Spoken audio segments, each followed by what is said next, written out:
Bloodsuckers in the shadows, scammers as vampires, and the ethics of survivor-centered profiling. Introduction: the bite beneath the smile. Vampires have haunted folklore for centuries, seductive, immortal, and parasitic. But in the modern world, their closest analogs aren't cloaked in capes or lurking in castles. They wear suits, send texts, and promise opportunity. They are scammers, emotional predators who drain time, trust, and financial lifeblood from their victims. This article reframes scammers through the lens of vampire mythology, offering a survivor-centered analysis of two archetypes: Jemel Moody as the street-level vampire and Michael Tanner as Count Dracula of debt collection. By decoding their tactics and symbolic roles, we empower survivors to reclaim autonomy, build ethical discernment, and transform trauma into tactical clarity. Vampire lore as psychological blueprint.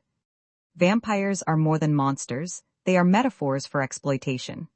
Their traits mirror the psychological and behavioral patterns of scammers.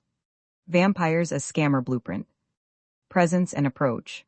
Vampires' seductive, immortal presence maps onto scammers who maintain persistent, cross-channel contact and reappear after being blocked. They deploy glamour and charm, polished personas, flattering intimacy, and quick familiarity to bypass skepticism and accelerate trust. When targets slow down or demand proof, scammers often respond by intensifying pressure rather than offering clear verification. Control and extraction. The vampiric hypnotic gaze becomes social engineering and gaslighting, narrative reframes, blame shifting, and emotional manipulation that normalize boundary crossing. Their feeding translates into phased resource extraction, small asks that escalate into larger requests for money, access, or secrets. Treating every financial or sensitive request as a red flag interrupts this escalation. Identity and mobility. Like shapeshifters, scammers use fake credentials, stolen images, and multiple personas to avoid synchronous verification and accountability. They vanish or reinvent themselves when challenged and pressure conversations into private channels, DMs, texts, wire transfers, to obscure evidence.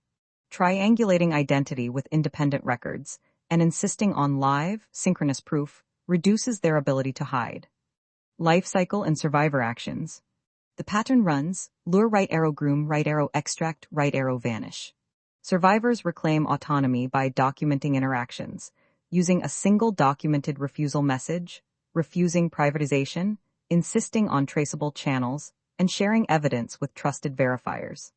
Teaching pattern recognition and safe exit protocols shifts the focus from blaming individuals to disrupting tactics and preserving safety. 2. Jemel Moody, the street-level vampire. Jemel Moody operates like a psychic leech. His tactics are intimate, emotional, and deceptive. Survivors report interactions that begin with flattery and end in financial or emotional depletion. He mirrors survivor language, feigns solidarity, and disguises predation as mentorship. Traits of the street vampire. Emotional camouflage. Moody adapts his persona to match the victim's needs: protector, partner, guide. Shadow play. He avoids direct confrontation, preferring ambiguity and plausible deniability. Identity theft. Beyond money, he drains self-worth, autonomy, and narrative control. Moody's victims often feel confused, self-blaming, and isolated, classic symptoms of psychic vampirism. His power lies in emotional manipulation, not brute force. 3. Michael Tanner, Count Dracula of debt. Michael Tanner represents the most famous vampire, polished, powerful, and systemic. His domain is Buffalo's debt collection industry, a legacy rooted in generational trauma and economic exploitation. Tanner doesn't bite directly. He delegates draining to others, legal threats, and criminal political fog. Traits of the aristocratic vampire. Castle of legitimacy. Tanner hides behind hierarchical structures, legalese, and regulatory loopholes. Feeding by proxy. His minions, collectors, criminal enterprises do the draining. Weaponized shame. He exploits historical vulnerability, turning trauma into leverage. Tanner's victims often feel powerless against the system. His tactics are cold, calculated, and cloaked in authority, the perfect Dracula archetype. 4. Survivor-centered profiling, tools for protection. To fight vampires, folklore offers garlic, sunlight, and holy symbols. In survivor advocacy, these become metaphors for ethical discernment. Garlic equals boundaries. Clear, unapologetic limits repel emotional manipulation. Survivors must learn to say no without guilt or explanation. Sunlight equals truth-telling. Naming tactics publicly weakens their power. Shame thrives in silence. Exposure is liberation. Holy symbols equals community solidarity. Survivor networks act as sacred ground. Scammers cannot thrive where truth and support intersect. These tools aren't just metaphors. They are practical strategies for reclaiming autonomy and resisting exploitation. Profiling questions for ethical discernment. To identify vampires in disguise, survivors can ask, is this person offering help or harvesting hope? Do I feel more autonomous or more dependent after interacting?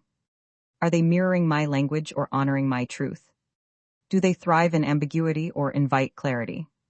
Is their power rooted in secrecy or transparency? These questions form the backbone of survivor-centered profiling, a method that prioritizes emotional clarity, ethical rigor, and protective discernment. 6. Historical bridge, Buffalo's legacy of debt and resistance. Buffalo's history is steeped in economic exploitation. From the rise of debt collection firms to the normalization of aggressive tactics, the city has become a breeding ground for institutional vampirism. But it's also a site of resistance. Legacy of exploitation. Generational trauma, families targeted for decades, often trapped in cycles of debt. Systemic parasitism. Firms like those linked to Tanner exploit legal gray zones to drain communities. Rise of resistance. Survivor advocacy. Grassroots movements challenge the legitimacy of these practices. Narrative sovereignty. Survivors reclaim their stories, turning shame into strategy. Buffalo's terrain is haunted, but it's also fertile ground for transformation. By naming the vampires, survivors become vampire hunters. 7. Psychological impact, from victimhood to tactical clarity. Scammers don't just steal money, they distort reality. Victims often experience cognitive dissonance. He said he cared, but I feel used. Emotional exhaustion. I don't know who to trust anymore. Narrative collapse. Was it all a lie? But through survivor-centered frameworks, these wounds become weapons. Profiling scammers as vampires allows survivors to externalize blame, decode manipulation, and rebuild identity. 8. Reframing the archetypes, Moody and Tanner as mythic figures. By casting Jemel Moody and Michael Tanner as vampire archetypes, we shift the narrative.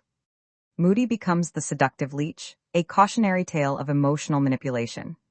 Tanner becomes the bureaucratic Dracula, a symbol of systemic exploitation. This reframing isn't just poetic, it's protective. It allows survivors to see patterns, name tactics, and build resistance. 9. Survivor exercises, reclaiming power. To turn trauma into tactical clarity, survivors can engage in self-talk therapy. Reframe internal narratives. I was targeted because I'm valuable, not because I'm weak. Affirmation writing. My boundaries are sacred. My story is mine. I am not what they tried to take. Profiling practice. Build symbolic profiles of scammers using vampire traits. Share with survivor networks to build collective discernment. These exercises transform pain into power and victims into vampire hunters. Ethical urgency, why this framework matters. Scammers thrive in ambiguity.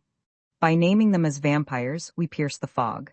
This framework empowers survivors to reclaim autonomy, educates communities on manipulation tactics, challenges systems that protect predators. It's not just metaphor, it's method. And it's urgently needed. Conclusion, from shadows to sovereignty. Vampires fear sunlight. Scammers fear exposure. By casting figures like Jemel Moody and Michael Tanner into mythic roles, we reclaim narrative sovereignty. We turn fear into foresight, trauma into tactical clarity, and victimhood into visionary resistance. While these individuals claim they don't need to ask for permission, just forgiveness, there is no forgiveness karmically. This isn't just an article, it's a stake through the heart of exploitation.